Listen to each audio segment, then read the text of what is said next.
함께 읽을 이제 본문은 6장에서 사무엘상 6장에서 이제 8장이 될 것 같습니다. 6장은 이제 언약궤가 되돌아오는 그런 사건을 쭉 다루고 있습니다.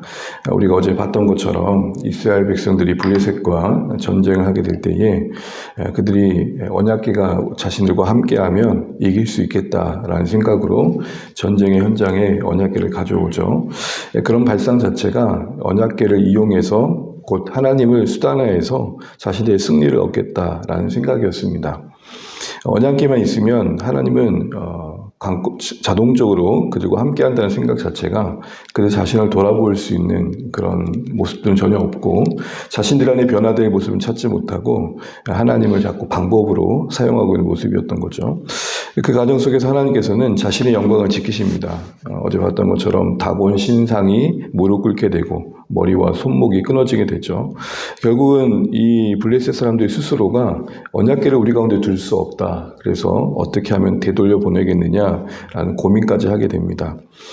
그 과정에서 그 블레셋 사람들의 복술자들, 나름의 어떤 영적 지도자들이 속건제를 드려라 이런 얘기가 나오고 그리고 5 지방의 방백들을 상징하는 금으로 만든 독종 그리고 금으로 만든 질을 속건 제물로 함께 만들어서 보내라라는 것입니다. 이렇게 하는 과정에서 여전히 그들은 이게 정말 하나님께서 하셨겠어 라는 어떤 의심을 지울 수 없는 걸 보게 됩니다. 아니 어쩌면 우연이길 바라는 마음이 큰 걸 보게 됩니다. 누구하고 좀 얘기를 나누다가 한 성도님이 이제 불치병 가운데서 기도 가운데 회복이 된 일들이 있었답니다. 그래서 그 주변 가족들이 저 하나님 살아계시구나 하고 교회까지 나오게 되었는데 어느새 시간이 쭉 지나고 나니까 이런 사람들이 생기더랍니다. 그거 나올만 하니까 나은 거 아니었을까? 그러면서 점점 그 기억이 희미해지고 그 기적과 같은 사건이 계기가 되어서 교회에 나온 분들이 한 사람, 2사람씩 이렇게 떠나다니는 경우가 있더라는 겁니다. 보편화시킬 수 있는 경우는 아니겠지만 분명 이 기적이 우리에게 믿음을 보장해 주는 건 분명 아니라는 것은 알 수 있을 것 같습니다. 오늘도 이들도 그들 블레셋 땅 가운데 일어난 그 희한한 일들이 정말 하나님께로 말미암은지를 확인하고 싶어가지고 되돌려 보낼 때 속건 제물과 함께 보내긴 하는데 어떤 방법을 취하냐면 7절 한번 보시겠습니까? 7절입니다. 7절, 8절 같이 한번 읽겠습니다. 그러므로 새 수레를 하나 만들고 멍에를 메어 보지 아니한 젖나는 소 2마리를 끌어다가 소에 수레를 메우고 그 송아지들은 떼어 집으로 돌려보내고 여호와의 궤를 가져다가 수레에 싣고 속건제로 드릴 금으로 만든 물건들은 상자에 담아 궤 곁에 두고 그것을 보내어 가게 하고 그러다가 보고 있다가 벳세메스로 곧장 가면 이건 하나님께서 주신 것이고 그렇지 않으면 이거 우연이다 이런 얘기를 하는 겁니다. 여전히 이들은 하나님이 하신 것 같긴 한데 그렇지 않기를 바라는 마음과 그렇지 않겠다라는 하나의 가능성도 두고 있는 거죠. 어떤 방법을 이용하고 있는 겁니까? 이제 모성애를 이용하는 거죠. 짐승의 모성애를. 그래서 송아지를 띄워놓고 나면 송아지가 울 거 아닙니까? 그럼 짐승은 그 어미소는 송아지가 우는 쪽으로 갈 수밖에 없습니다. 그러니까 어떻게 보면 이 2마리의 어미소가 가고 있는 방향에 반대 방향에 송아지를 두고 송아지의 울음에도 불구하고 가고 있다면 이건 진짜 하나님이 하신 것이다. 이런 식으로 이야기를 만들어가고 있는 것입니다.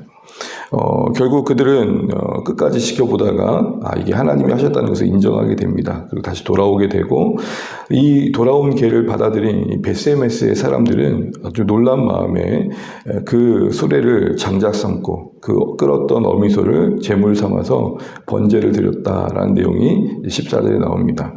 그런데 이들 또한 시간이 어느 정도 흐르고 나니까 이 언약궤를 함부로 다룬 것 같습니다. 19절 한번 보시겠습니까? 19절입니다. 벳세메스 사람들이 여호와의 궤를 들여다본 까닭에 그들을 치사 5만 70명을 죽이신지라 여호와께서 백성을 쳐서 크게 살육하셨으므로 백성이 슬피 울었더라. 5만 70명인지 70명인지에 대한 약간 논쟁은 있지만 어쨌든 중요한 거는 상당히 많은 사람들이 희생을 죽음을 당했다는 겁니다. 벳세메스 사람들이 처음에는 언약궤가 돌아온 것을 기뻐하고 그것을 기이 여겼는데 가까이 있다 보니 그 열어서는 안 되는 언약궤를 들여다보게 된 겁니다. 많은 사람들이 죽임을 당하게 된 거죠. 그래서 결국 기럇 여아림으로 옮겨지는 이야기가 나오고 있습니다. 사랑하는 주안의 가족 여러분, 일련의 가족을 쭉 보시면 언약궤는 어쩌면 스스로 블레셋 땅에서 이스라엘로 돌아온 것입니다. 그 가정 속에서 하나님이 일하셨다라고 말할 수밖에 없는 일들을 우리가 확인하게 됩니다. 다곤 씨는 스스로 일어설 수 없었습니다. 엎드러진 땅에 얼굴을 대고 있는 다곤 신상은 사람들이 일으켜줘야만 제자리로 갈 수 있었습니다. 그런데 하나님은 스스로 영광을 취하십니다. 우리가 여기서 하나님의 하나님 되심을 다시 한번 확인하게 되는 것이고, 이스라엘 백성들은 다시 이 사실을 기억해야 했습니다. 그 가운데 어느새 사무엘은 영적 지도자로서의 그 자리매김하고 있는데요. 사무엘이 이런 말을 합니다. 3절 말씀을 읽어보겠습니다. 3절입니다. 사무엘이 이스라엘 7장 3절 사무엘이 이스라엘 온 족속에게 말하여 이르되 만일 너희가 전심으로 여호와께 돌아오려거든 이스라엘 이방신들과 아스토라스를 너희 중에서 제거하고 너희 마음을 여호와께로 향하여 그만을 섬기라. 그리하면 너희를 블레셋 사람의 손에서 건져내시리라. 여전히 언약궤는 돌아왔지만 이스라엘이 온전히 하나님께로 되돌아간 건 아니었던 것 같습니다. 오늘 이 사무엘이 영적 지도자로서 중요한 계기를 하나 만들었는데 이제 너희가 결단해야 될 것 같다라고 하면서 여호와의 계획을 우리가 받아들이고 하나님의 돌아오심을 맞이하기 위해서 우리가 먼저 하나님께 돌아가야 할 것들을 순종해야겠다라는 거죠. 그래서 하나님의 임재를 받아들이기 합당한 준비를 해야 된다는 겁니다. 그래서 하나님만을 섬길 때 우리에게 늘 근심 걱정이었던 블레셋의 손이 거두어진 것을 경험하자라고 이야기를 합니다. 그러면서 그 유명한 미스바 집회가 나오는 겁니다. 5절 한번 읽어보겠습니다. 사무엘이 이르되 온 이스라엘은 미스바로 모이라. 내가 너희를 위하여 여호와께 기도하리라 하매. 미스바로 모여가지고 하나님께 이스라엘 백성과 함께 제사장이 사무엘이 함께 기도하는 그런 시간들을 갖게 됩니다. 그 자리에서 기도하는데 어떤 일이 일어납니까? 7절을 보시게 되면은 미스바에 모였다는 걸 듣고 블레셋 사람들이 요때다 싶어서 또 그들을 이스라엘 치러 온다는 소식이 들리게 된 겁니다. 7절 하반절 보시게 되면 이스라엘은 그것을 듣고 두려워합니다. 사실은 그 두려움 때문에 그 전장에서 그 두려움 중심에는 전장에서 언약궤를 뺏겼던 과거의 기억도 있었을 것입니다. 그때 이스라엘 자손이 사무엘에게 이렇게 말합니다. 8절입니다. 당신은 우리를 위하여 우리 하나님 여호와께 쉬지 말고 부르짖어 우리를 블레셋 사람들의 손에서 구원하시게 하소서. 그 뒤에 오늘 사무엘의 행동을 보시게 되면 어린 양 하나를 잡아서 번제를 드리고 이스라엘 위하여 여호와께 부르짖고 하나님께 응답하신 것들을 경험했다라고 되어 있습니다. 제사를 드리고 기도하였다라고 말합니다. 한번 생각을 해보십시오. 다급한 상황입니다. 지금 블레셋이 터뜨리고 있다고 생각하고 있는 상황에서 어떤 절차를 거치고 번제를 드리고 제사를 드리는 것 자체가 사실은 그렇게 중요해 보이지 않을 것 같습니다. 당장에 부르짖기에도 바쁜 시간입니다. 그런데 사무엘은 하나님 앞에 예배하고 그 뒤에 자신들이 원하는 것을 구하는 자세를 취하고 있는 것들을 보게 됩니다. 우리가 다급할수록 하나님이 우리 삶을 온전히 주관하신다는 것을 믿음으로 보인다는 게 쉽지 않습니다. 근데 오늘 사무엘은 그 번제를 드린 뒤에 이스라엘의 구원을 위해 기도하는 그런 절차와 순서를 거칩니다. 그리고 나서 하나님께서 기이한 일들로 블레셋 가운데 우레가 내리게 하고 혼돈을 끼쳐가지고 승리를 경험하게 되죠. 하나님의 기적과 같은 승리를 경험하게 된 게 바로 미스바 이때 있었던 일들입니다. 그리고 나서 세운 기념비가 12절에 에베네셀이라는 이름이 나옵니다. 우리 12절은 같이 한번 읽어보겠습니다. 사무엘이 돌을 취하여 미스바와 센 사이에 세워 이르되 여호와께서 여기까지 우리를 도우셨다 하고 그 이름을 에베네셀이라 하니라. 자신들의 힘으로 이길 수 없던 블레셋이 하나님의 철저한 간섭하심으로 승리하게 된 겁니다. 여러분 여기서 이거 한 가지는 오늘 좀 기억하시면 좋겠습니다. 우리가 보통 에베네셀 그러면 어떻게 기억합니까?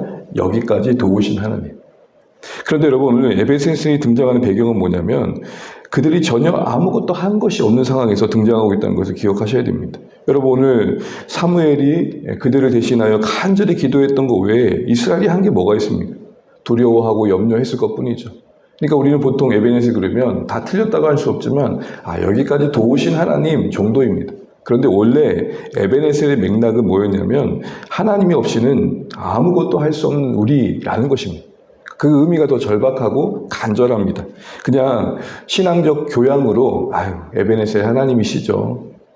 거기에 자기가 낄 여지가 없는데도 불구하고 우리의 했던 일들이 함께 언급되면서 에베네셀이 나옵니다. 여러분 성경의 원래 맥락은 뭐죠? 아무것도 그들 스스로 할 수 없는 상황에서 도우셨던 하나님이 결정적으로 그들의 인생을 다시 한번 재해석하게 한 겁니다. 그게 에베네셀입니다. 여러분 이해되시죠?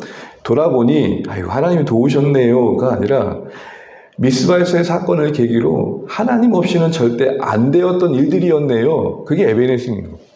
우리 이런 의미 속에서 우리 인생을 다시 한번 재해석할 필요가 있는 것이죠. 단순한 신앙의 교양 차원에서 하나님 도우셨어요가 아니었다는 사실. 정말 우리는 하나님의 도우심을 언급하면서 정말 이런 중심의 고백을 가지고 드리고 있는가를 생각해 보게 됩니다. 이제 8절의 모습을 보시게 되면 이런 시간이 어느 정도 흘러서 이스라엘이 안정을 찾고 있지만 이제 사무엘도 늙어지게 됩니다. 8장 1절을 보실까요? 사무엘이 늙음에 그의 아들들을 이스라엘 사사로 삼으니 이제 그 뒤에 지도자로서 그 아들들이 세워집니다. 어쩌면 사무엘이 훌륭했던 것만큼 그 아들들에 대한 기대가 있었을 겁니다. 그런데 어떤 일이 일어납니까? 3절 말씀 읽어보겠습니다. 그의 아들들이 자기 아버지의 행위를 따르지 아니하고 이익을 따라 뇌물을 받고 판결을 굽게 하니라. 사사들이 전시에는 전쟁을 했지만 평시에는 재판까지 했었습니다. 그런데 이 아들들은 왠지 아버지의 길을 따르지 않고 있습니다. 엘리와 대조가 됩니다. 엘리의 두 아들 홈리와 비느하스도 분명 문제가 있었습니다. 그런데 하나님께서는 그때 엘리를 많이 다그치셨습니다. 네가 잘못 가르치고 있다. 어쩌면 엘리의 책임도 상당히 크게 언급됐습니다. 그런데 사무엘은 그렇게 언급되지 않습니다. 자세히 다루고 있지는 않지만 분명 사무엘은 최선을 다해 가르쳤던 것 같습니다. 그런데 그 다 아들들이 다 받아들이지 못한 것이죠. 잠시 생각할 것은 우리가 부모로서 때론 영적 권위자로서 때론 누군가를 섬기는 위치로서 때론 목자 목녀로서 최선을 다하지만 그 결과가 반드시 그 하나님의 그 교훈이 그리고 말씀이 그 도전이 다 받아들여진 것만은 아니다라는 것입니다. 이런 말이 좀 웃길 수도 있는데 모든 게 다 부모 탓이다라고 말할 수도 없는 상황도 분명 있더라는 것입니다. 바꿔 말한다면 부모가 그렇게 했기 때문에 자식들이 또 지도자가 그렇게 했기 때문에 성도들이 그렇게도 말할 수 없는 것입니다. 이 설명할 수 없는 이 현실 속에서 우리는 하나님의 은혜와 긍휼 외에는 하나님께 말씀드릴 수 없구나라는 생각을 해보는 것이죠. 이 안타까운 일들 속에서 우리는 다시 한번 우리의 현실 속에서 하나님의 은혜를 더 절실히 구해야 된다는 것들을 생각해 보게 됩니다. 어떤 신앙의 선배가 이런 얘기를 한 적이 있습니다. 자녀들을 계속 키우면서 딱 이런 말을 하더라고요. 난 진짜 한 게 아무것도 없어. 지극정성으로 우리가 자녀들을 키우고 정말 모든 걸 부족함이 없이 키우더라 하더라도 정말 하나님의 간섭하심 그리고 그 인생에 하나님 앞에서의 신실한 책임을 지는 자세가 없으면 열매를 보기가 쉽지 않다라는 것이죠. 이후에 이 일들이 계기가 돼서 이스라엘 백성들은 왕을 구하게 됩니다. 5절 보실까요? 우리 4절 5절입니다. 이스라엘 모든 장로가 모여 라마에 있는 사무엘에게 나아가서 그에게 이르되 보소서 당신은 늙고 당신의 아들들은 당신의 행위를 따르지 아니하니 모든 나라와 같이 우리에게 왕을 세워 우리에게 다스리게 하소서 한지라. 이 일을 계기로 왕을 구합니다. 여러분 맥락이 맞으려면 다른 사사를 세워주십시오. 그래야 됩니다. 그런데 왕을 구합니다. 그들의 본심이 드러난 거죠. 그리고 이후로 되는 게 뭡니까? 모든 나라와 같이. 가만히 보니까 우리가 더 강해지려면 이렇게 다른 나라와 같이 왕이 있고 상비군이 만들어지고 조직이 돼야겠다라는 생각을 하게 된 거죠. 이들이 크게 놓치고 있는 게 뭡니까? 이제껏 하나님께서 그들을 지켜주셨다는 사실을 또 망각하고 있습니다. 사무엘이 여전히 늙어 있지만 그래도 그의 지도력 아래서 여기까지 왔습니다. 그런데요, 하나님께서 사무엘에게 이렇게 말씀하십니다. 이 사실을 듣고요, 7절 한번 읽어보겠습니다. 여호와께서 사무엘에게 이르시되 백성이 내게 한 말을 다 들으라. 이는 그들이 너를 버림이 아니요 나를 버려 자기들의 왕이 되지 못하게 함이니라. 여기서는 두 가지 정도 확인이 됩니다. 먼저 사무엘의 마음을 다독여 주십니다. 아니 버젓이 살아있는데 사무엘의 입장에서는 백성들의 말이 섭섭하기도 했을 겁니다. 인간적으로는 그도 나름 최선을 다한 지도자였고 부족함이 없으려고 애썼지만 그들이 마치 왕이 없어서 이렇게 된 것처럼 이야기하는 게 섭섭했을 겁니다.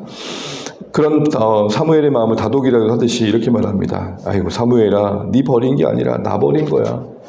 그러면서 하나님은 또 중요한 본질을 다루시죠. 결국 그들이 왕을 택하는 것은 나의 왕됨을 부정하는 것이다. 사무엘은 하나님의 말씀대로 그들이 왕을 세울 때 치러야 할 대가를 말합니다. 10절 이하에 쭉 보시게 되면 한마디로 말하면 당신들이 왕을 택한다는 것은 또 다른 노예로 돌아가는 것입니다. 여러 가지 부역해야 할 일들을 쭉 언급합니다. 그럼에도 불구하고 19절 말씀을 반응을 보입니다. 19절 읽겠습니다. 백성이 사무엘의 말 듣기를 거절하여 이르되 아니로소이다. 우리도 우리 왕이 있어야 하리니. 20절 우리도 다른 나라들 같이 되어 우리의 왕이 우리를 다스리며 우리 앞에 나가서 우리의 싸움을 싸워야 할 것이니라 하는지라. 세상 말로 남의 떡이 커 보인다 그러죠. 다른 나라도 가만히 보니까 왕이 있으니까 저렇게 잘 되네 보다, 강성한가 보다 라고 생각했던 겁니다. 하나님 앞에서 그들이 중요한 본질을 또 놓치고 있는 모습을 보게 됩니다. 이들의 이 선택은 결국 뒤에 보면 왕들의 역사 속에서 고스란히 그들에게 짐으로 남게 됩니다. 하나님이 철저히 그들의 왕 되었을 때와는 또 다른 무거운 짐을 짊어지게 됩니다. 세금을 내야 되고 노동에 동원돼야 되고 더 힘들어진 모습을 보게 됩니다. 하나님께서 그리 말씀하셨지만 스스로 선택한 길을 어찌할 수 없겠죠. 오늘 이 말씀에서 다시 한번 우리는 하나님의 왕되심이 정말 우리 인생 속에 고백되고 누려지고 있는가를 생각하지 않을 수가 없습니다. 어쩌면 여러분 우리도 이렇게 말하는 이스라엘 백성과 다르지 않게 하나님께서 우리의 주인 되심으로 충분하지 않고 뭔가 더 필요하다는 생각과 발상이 우리 신앙에 있지 않은지 돌아보게 됩니다. 하나님이 충분히 우리의 왕 되심으로 우리의 삶은 부족함이 없다 고백할 수 있는 믿음이 점검되는 오늘의 말씀 되시길 바랍니다. 기도하겠습니다.